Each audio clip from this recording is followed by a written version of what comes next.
Yo, what is up, everybody? Welcome back to Solomon's Porch with your host, Jason. Is this thing on? Hello. It is on. It is on. Oh, there you are. Yeah, yeah, Hey, yeah, yeah. I'm here, sir. I'm here, sir. do I look okay? I haven't checked in the mirror. You look very purtiful today, sir. No, no boogies hanging or nothing. Nah, I got a couple of stray hairs coming out of your nose. Oh. Yeah. Well, we'll show those back up in there. Anyway, man, Okay. welcome back to the porch. Got a lot of Oh, good. dude, you started? Yeah. Man, we're gonna have to start all over now. Sure. Let's start all over from right now. So today on the show, we're going to be discussing a lot of stuff, a lot of new stuff. We have WandaVision. The newest episode 8, just aired, and we got the finale coming up next week. So hopefully we'll do a review on that. But we're going to give our predictions because I think there's a lot of things that people are expecting and hoping for, and I don't know if they could squeeze all of that in the finale. So we're going to discuss that.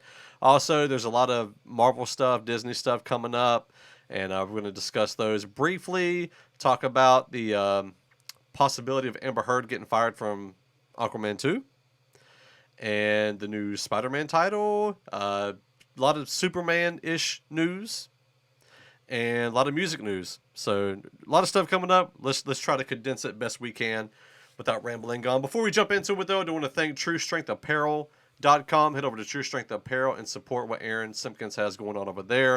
A lot of great stuff. And I got to say, man, he does a lot of things behind the scenes that people just don't know.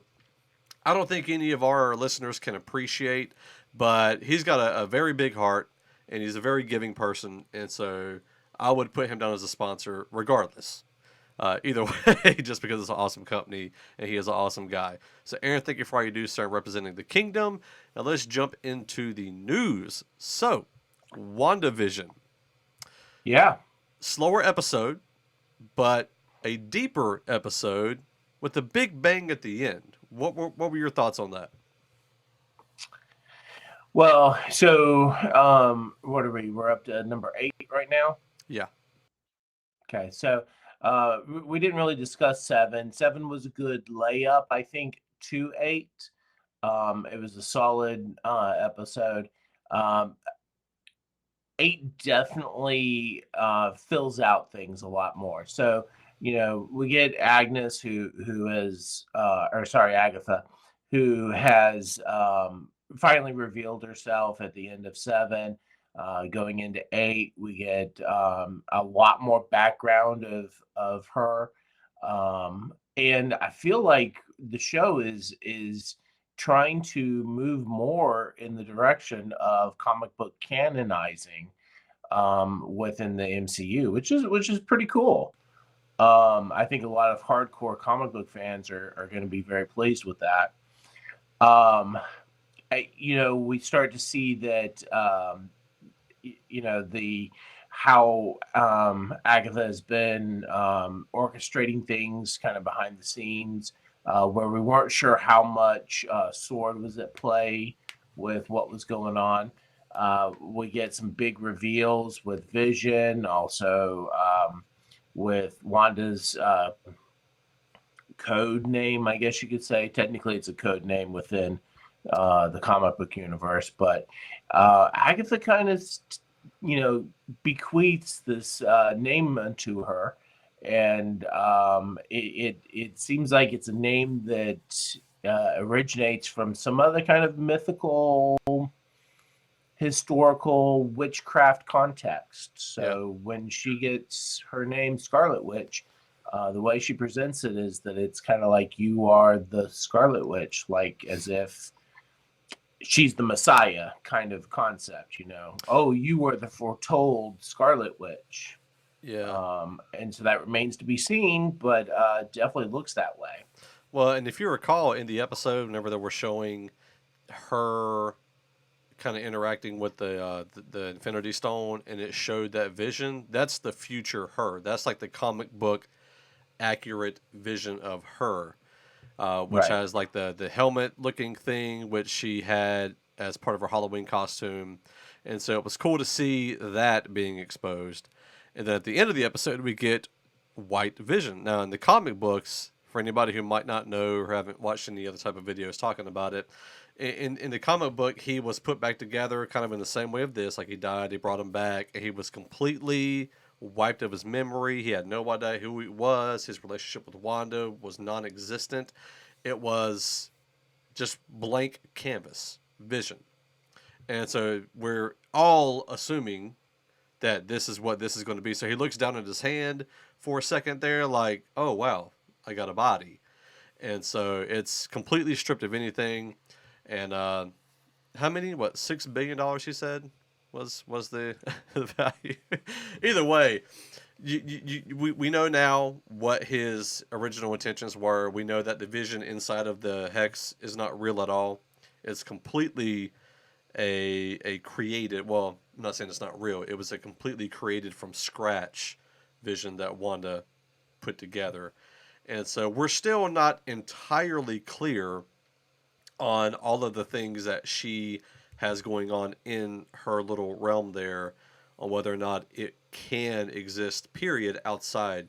Because if you recall, in the when Vision was, he walked out of the hex, and all of his pieces were starting to slowly glide back in there. I'm guessing Right. it's because it was originated in the hex, but anything that went into the hex as a real thing and then is taken out of the hex, those things can continue to exist.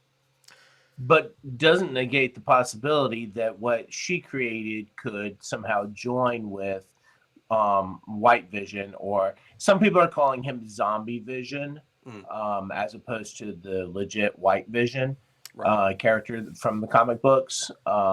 So, there's some good possibilities there.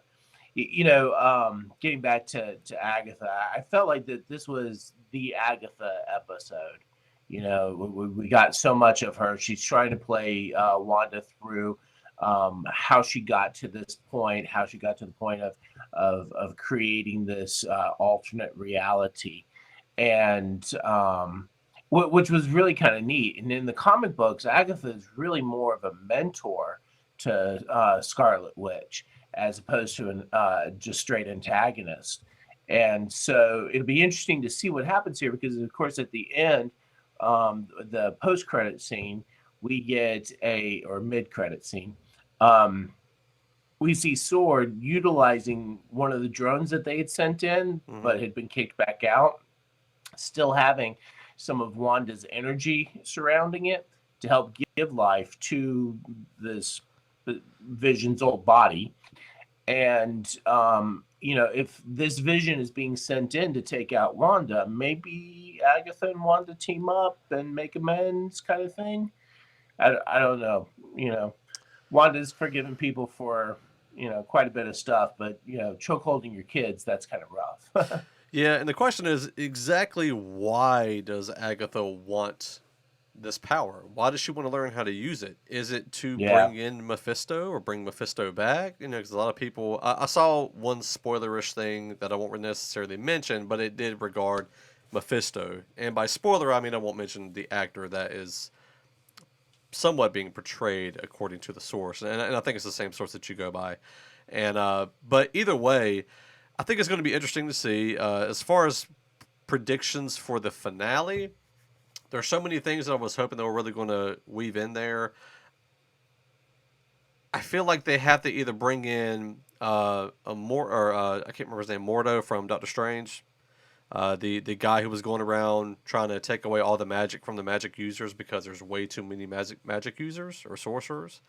So I think Okay. he might show up. To me, that I would actually enjoy that better than Doctor Strange showing up. That might sound Hmm. weird for people because then now you have him coming in trying to take the magic from Wanda and Agatha. And then you got Vision, and I know he wouldn't show up as like and just fight a battle in the finale. However, something might happen where either Vision finally dies, the body they take it out or whatnot.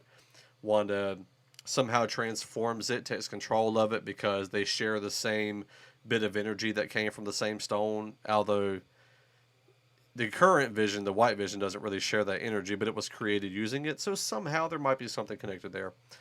But either way, though, I'd love to see him pop up.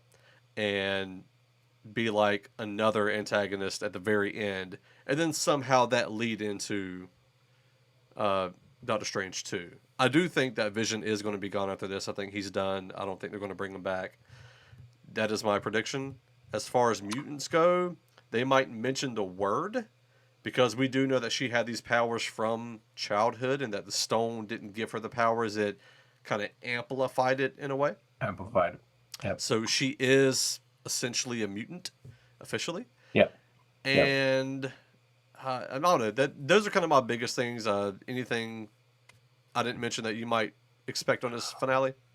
Well, I'm gonna go a little bit different. Okay. I think the Vision is gonna come back. I think that the Vision she's created is going to inhabit the zombie Vision, and I think that that's going to be done by Doctor Strange.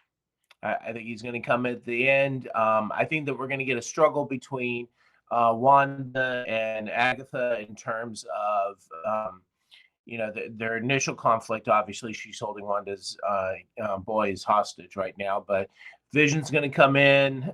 Zombie Vision's going to come in, and they're going to team up together to try to defeat them. But ultimately, Doctor Strange is going to swoop up in the end and kind of help fix things and patch up their relationship to be able to try to create this a relationship of mentorship, because again, we get that from the comics.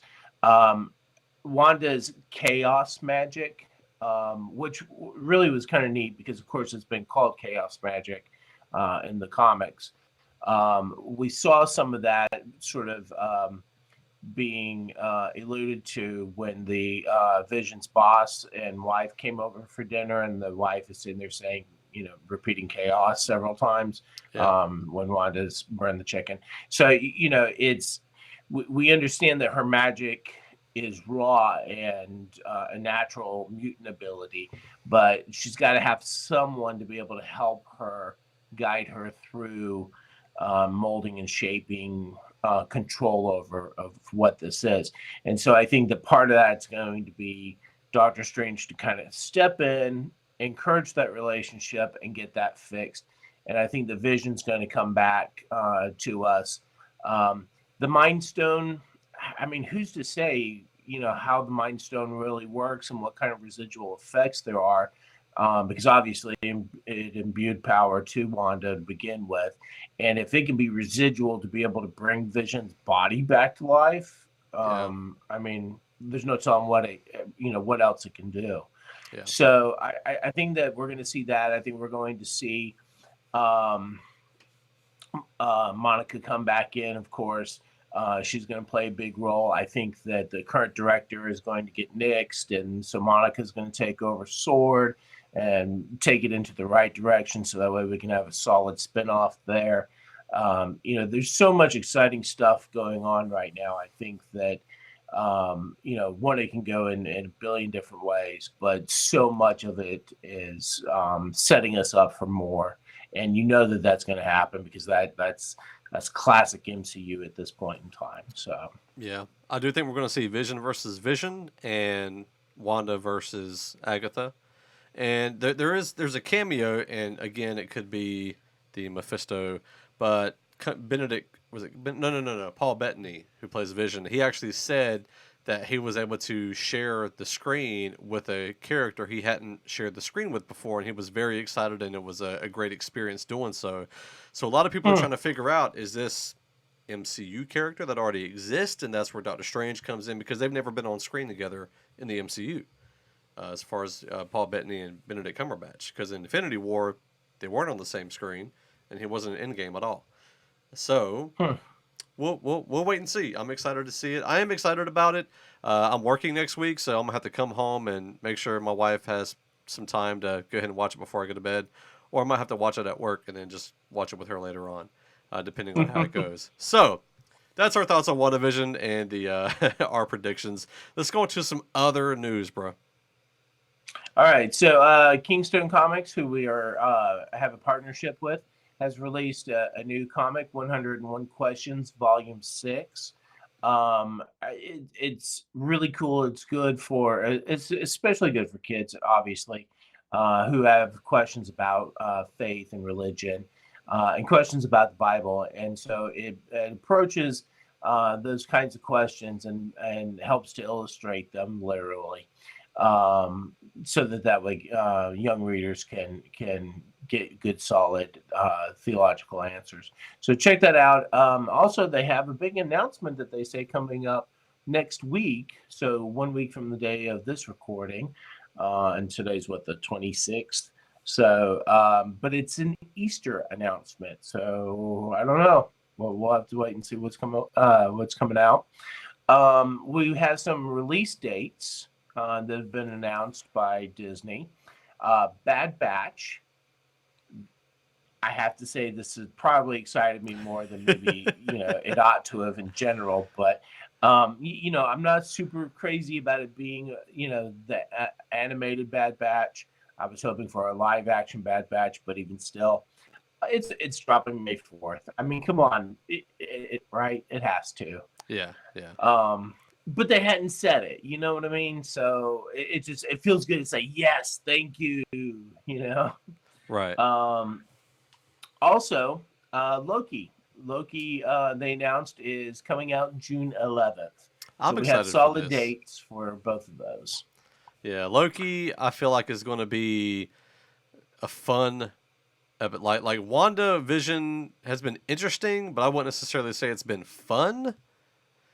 Some of it has. I guess it depends on who you are. I feel like Loki's going to be a very fun series, and Well, Wanda's been fun. WandaVision has been fun when you're talking about the TV show aspect of it. Even though I was, very critical of the first 2 episodes, and I still stand by that. It's been fun to be able to have that interplay, and then when you've got Darcy and Wu playing in there, there's still lots of fun aspects to it all. So yeah, and Loki's got to have some seriousness to it. It's got to have some drama. yeah, it's going to have some. I think the part for me that's exciting is seeing the different versions of them that are going to Yeah. pop up. You even get a female version. You get all these different, just different depictions of the Loki character.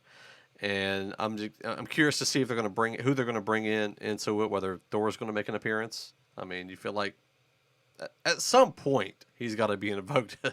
So I'm curious to see if they're going to have Tom in drag playing Loki for the female Loki. I don't know, man. I don't know, but either way, thumbs up. I'm excited for it, and I'm curious to see what they're going to do with it. And Owen Wilson. I'm an Owen Wilson fan, so I don't think he's going to be a main character, but it'd be cool to see him in the MCU. Just quick reminder: Snyder Cut Justice League comes out March 18th, so it's right around the corner. Yeah. Resubscribe. And the day after that is Falcon and Winter Soldier. Yeah. So the 18th and 19th of March is going to be very, very busy for me. Well, not busy. It's going to be opposite of busy. Mentally, I'll be busy, but I'll be sitting on my tush for a large portion of the. So, but speaking of DC, we have issues, and we've kind of heard about it before in the past. We briefly talked about it. Issues that Amber Heard had with Johnny Depp. So a lot of people are really pushing for her to be fired from Aquaman 2. A lot of people didn't like her to begin with, and I didn't really have any. She's okay. I didn't have any issues or hard problems with her or whatever. Like, it was whatever. I didn't find her to be the best actress necessarily, right. But a lot of people have already put up who they want to replace her. And this is going back to Jason Momoa on Game of Thrones. I can't remember her name, but it's the actress that plays his wife in Game of Thrones, right? Shortly before he died. But she also played Kira in Solo. Yeah. So they're wanting her to replace her. And so, in the video footage here, we see Amber Heard with the red hair, and we see what's-her-face with the blonde hair. So, I try to envision that in my head, like just transferring that redness over. I think it might work. A lot of people are pulling for it, and I really don't care either way. I don't think it'll make or break the story. It'll bring a different dynamic to the actors there on set. So, Emilia Clarke. okay, okay. And if you have seen Game of Thrones, you will know why we're, well, why I'm saying that statement. So, let's move on. We also have Godzilla vs. Kong in March 31st on HBO Max. March is going to be heavy packed, man. It's heavy packed, man. Packed, man. So I'm Pac-Man. excited for that. I just think it's going to be interesting. I was never really a Godzilla or King Kong fan growing up. I did watch the film, like the old King Kong film back in, what, the 60s. And so I'm excited to see what this turns out to be. And just a good action film. I'm ready for a good action. And Black Widow, May 7th. They haven't postponed it again. So this is the longest period of time I think we've been without a postponement for Black Widow. Which bodes well.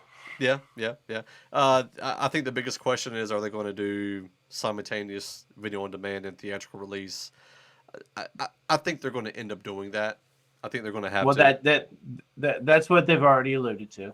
Yeah, so they haven't announced it officially, but be on the lookout for that. We also got the brand new title for the Spider-Man film, which is No Way Home. Now, the one thing about this Spider-Man film is we've got a lot of potential spoilers and new characters or characters returning from the old films. Kevin Feige said some of those are true and some of those are not. Obviously, there were some things that were confirmed for sure, which includes Jamie Foxx returning as the character who is Electro. You also have Dr. Octopus, Octavius. He is going to be there in the film as well. We don't know in what capacity. Charlie Cox, I don't know if he was officially deemed as a part of the film, but people say that they've seen him on set wrapping up all this, that, and the other. The Andrew Garfield, the Tobey Maguire, all of those are fan theories and somewhat people say they have pictures and whatnot. So there's a lot of things going on with that film. Still excited about it and curious to see how it's going to incorporate the multiverse using that film. So live action Spider-Verse film. And also Superman and Lois. Did you get a chance to see that? Yeah, actually, my daughter and I watched it. I'm not normally a big fan of CW's DC stuff.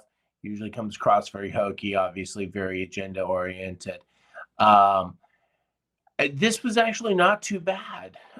Some of the acting was a little bit on the lax side. Some of the writing was just like you could see it coming a mile away.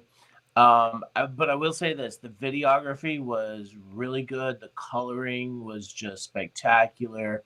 And for your principal characters, they did really well. I'm going to continue to try to watch it and see how it goes. I like where it's kind of heading. I don't want to give any spoilers, but I think this might be the first CW show that I'm really going to be into. Wow, that's saying a lot because That really is. I enjoyed Arrow when it first started. I enjoyed Flash when it first started. After a while, I think they're just trying to squeeze together some content, and that's when it really becomes an issue.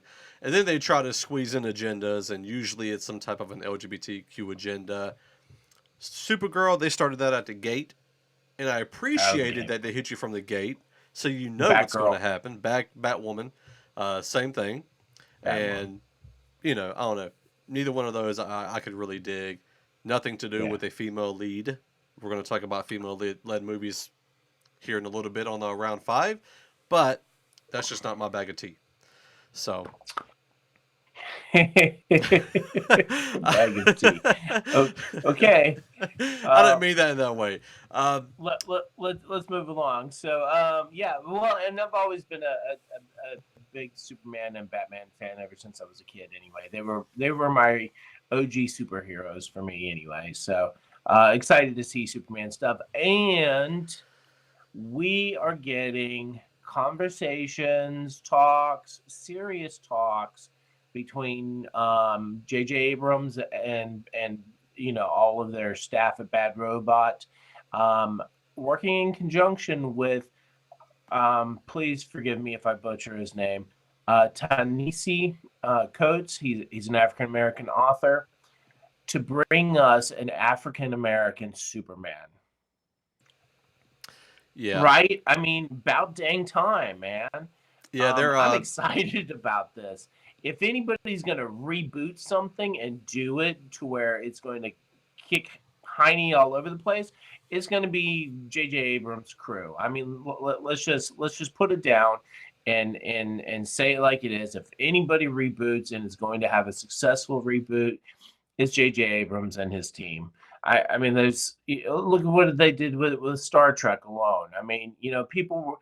My brother criticized me because the same weekend that I went to go see Star Trek, the relaunch, Wolverine had come out in theaters, and he was like, "Dude, you're not going to go see Wolverine?" I'm like, "No, I'm going to go see Star Trek." He's like, "You've lost it." And I'm I'm a much better person for it, I guess you could say. But the genius there. I'm not familiar with Mr. Coates' work, but I love that we have an African American writer on board here.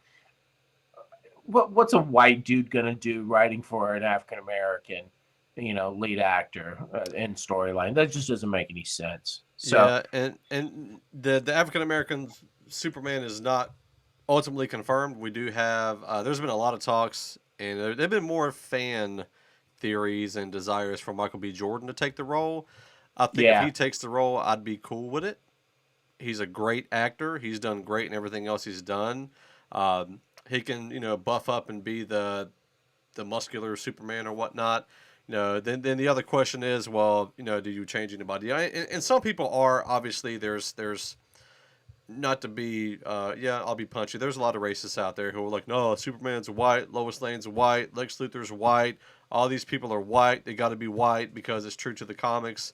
And I'm like, have you not seen any of the other films that have come out where white people have portrayed Asian people, black people, Middle Eastern people, Jesus? I well, mean, come on. yeah, and we call that whitewashing. But honestly, the comics have already had a black Superman, Calvin Ellis or something like that. So he's already been there. So if you want to take it back to the comics, he's already been there. Gotcha, So gotcha. it's not a big new thing. It obviously didn't catch on and wasn't super popular. But again, that's what I'm saying is that I think that when you've got Bad Robot at the helm here, I think we're gonna get something really awesome that's gonna blow people's minds, and they're gonna be like, okay, no, I'm down with this. Yeah. Now, who's directing, who's gonna play the lead, we don't know. I am definitely hoping for obviously an African American director. I think that it needs that as well. And whoever they cast, I would still like to see somebody kind of largely unknown. It could be somebody that's done stuff. Obviously, they need to have some decent acting chops. But I would like to see some largely unknown people, maybe some folks from television or something, rather than Michael B. Jordan, because it's like oh yeah, Michael B. Jordan, he's our okay, yeah, whatever. But let's get some new blood in there. Plus, if you're going to continue this franchise, you need to be able to not pay them too much money to be Yeah. able to make some money. And DC has always kind of like struggled with that. Let's be honest. So anyway, but it's exciting to see. I'm blown away that they're going to be working on it.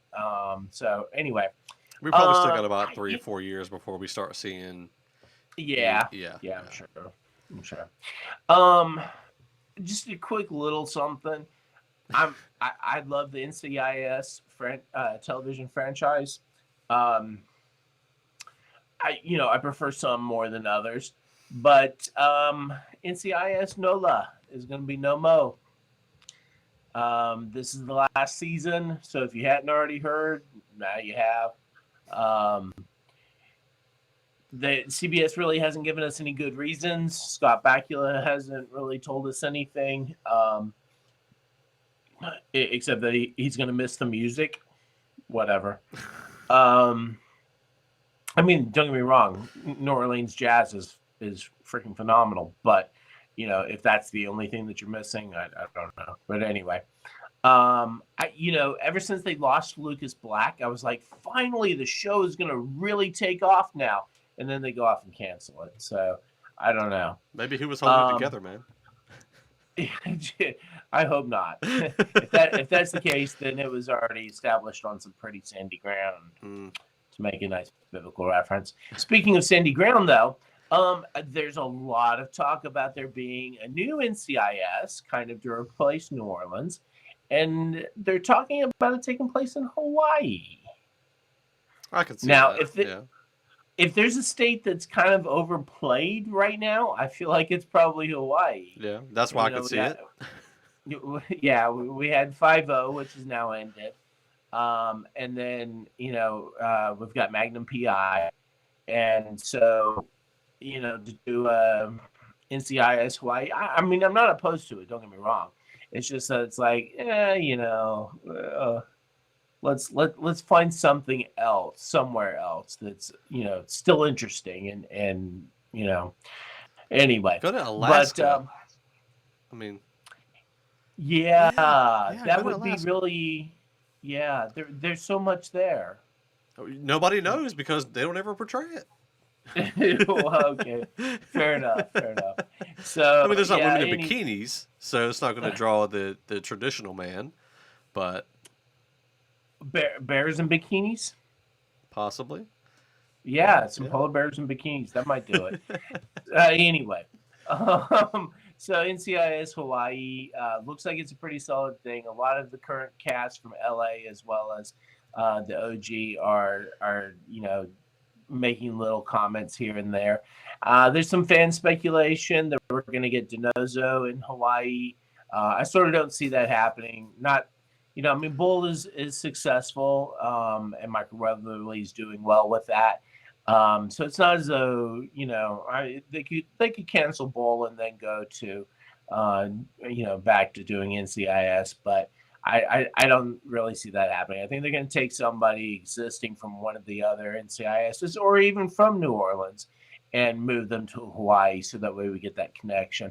Kind of like they did with Deep Space Nine, Star Trek Deep Space Nine. We still had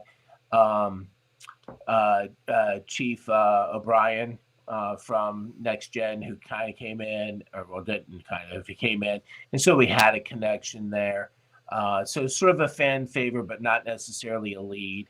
So I don't know. Well, remains to be seen. But yeah, I'm probably gonna watch it. Gotcha.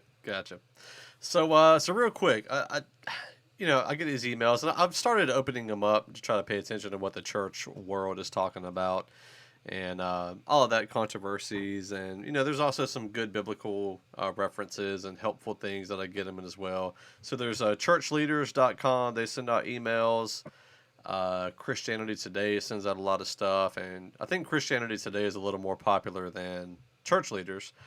But there was some talk, and I've seen the SBC kind of being in the news a lot lately. The Southern Baptist Convention. And so the last thing that we're talking about, got an email, is the kind of the leader of the funding board there. They help fund church plants. They were upset that one of the churches had a woman pastor, and he said, "We don't plant churches with women pastor. We didn't know this," and he had complained about some other stuff. And they've also spoken out against LGBT, saying that churches are way too lenient on letting LGBTQ members lead things in the church and being church leaders and stuff like that. And so they're very, very, I won't say non-biblically traditional, because I do feel like they do stand on biblical grounds. How they handle it might not be the best way, or address it, things like that. But they were also the ones who had a pastor or somebody who used to head up the Southern Baptist Convention. He wrote a letter, a very racist letter, a couple weeks ago to a black pastor saying we're so tired of all this woke theology and talking about uh, social issues and all these things. And that was called out by many, many, many, many leaders in the black community, as well as the white community as well.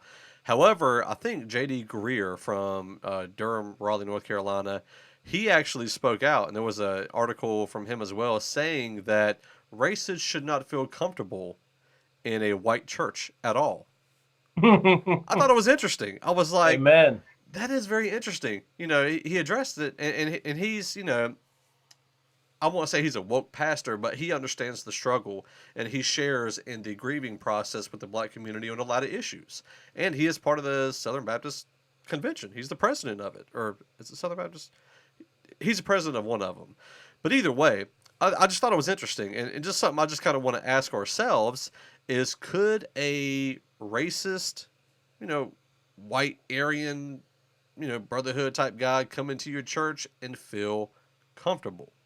I think Mm. that's a challenge for us.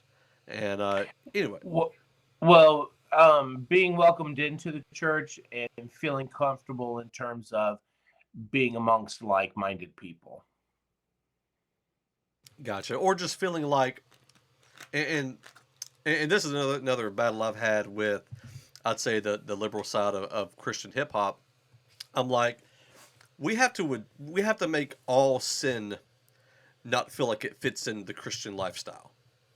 Yeah. Like, a lot of CHH talks heavily about racism, which is wrong. It's evil. And I feel like it does need to be addressed. When it comes to other sin issues, they seem to be complicated issues. And I'm like, all sin is complicated. All of it is. We can say any sin is complicated and brush it off and say this one in particular is just wrong, period. And so, and that's just something that I've kind of been bothered with a lot lately because I see both sides of the aisle say that this isn't really sinful because it originates here. These are the issues that are involved with it, and yada yada yada. Then they all point back to the grace of Christ and how yada yada yada. But I thought it was an interesting question. I think we do have a lot of white people that listen to the show, some brothers in the black community. But I would ask, how comfortable would a racist be sitting in all your church services, being part of the discipleship programs if they're part of it, and not feel like they have issues going on in their life and their heart? So, music news. Let's cover this real quick before we head on out. Okay. All right. So David Crowder, dropped a new single, "Good God Almighty." If you like that sort of country worship twang feel, this song is right in line with that. David Crowder's been doing that for a while now with a little bit of upbeat techno kinds of stuff. He needs to I work mean, with Rare. yeah, actually, that's exactly what I was thinking of when I heard this track. It's a really good worship song. I dig it, and I think that I can see that there's definitely this is a good time for it. I think. Also, there's a live video for that track. Matt Kearney, you probably haven't heard anything from him in quite some time. He's dropping a new or has dropped a new single, Pontiac, as well as there's a video accompanying it as well. And you can pre-order his latest album, January Flower. He's got a special vinyl edition as well as a standard vinyl edition, as well as CD and digital and everything else. The Letter Black dropped a new single, Rise, which I think we're playing at the end of the show, right? Yes? He must be muted.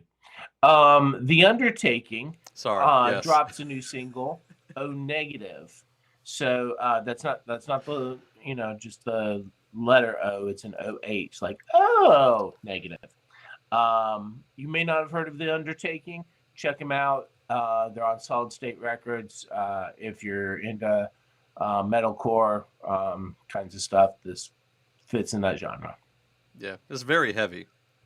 I decided to listen to all these songs that you put up here for a change because normally I just don't have time to. And this morning I decided to go ahead and do it. And the Letter Black song is really good, and the Undertaking is really heavy. So yeah. As far as Christian hip hop, we have TC. He's actually somebody who partners a lot with 520 Collective, some what I would consider a good brother platform. I would say sister platform like Sister Church, but they're brothers over there. Or they're guys. Okay, either way, he's got a new song called Superbia. We're going to be playing that on the show. Bridgewater, a husband-wife duo. I just love the fact that a husband-wife duo is doing music together. I just really appreciate that. They got a song called IOU. Miles Minnick and No Big Deal actually collabed on an EP called Miles. That's available. Rockstar JT. He's got a song called Big Drip. Now, this is more for the, if you kind of grew up on the streets and you like more street type music, this is definitely one for you. Kanata Small has a single Nothing to Lose, which is fairly good. He's actually been doing a whole lot of music for licensing. So he's been making more kind of widely enjoyable music. I don't know how else to say it. I'm not going to say pop music because it isn't like pop, top 40 pop, but it's music that is really good that anybody can appreciate. And Okay. we have Nameless Saint. He's also a friend over at 520. He did a song called Switching Lanes featuring our good brother Mitch Durrell and YJO. Microphones got a song called When's the Last Time You Cried, which I thought was just a, I feel like we need to give men permission to get vulnerable sometimes. Not to be, overly emotional and all in your feelings all the time, but I do think sometimes we do need to just have a good crying time. Like, we need to break down every once in a while. And then, last but not least, one of my favorite indie artists. I've enjoyed everything that he's put out thus far. Zabai. He's got a song called No, Never. So it's like no, period, never. And we're going to be playing that on the show as well. Like I said, one of my favorite guys, and just makes good, quality, solid music. So that's the news from us today, this week. We'll be back with another video, another segment soon. Stay tuned. Have you?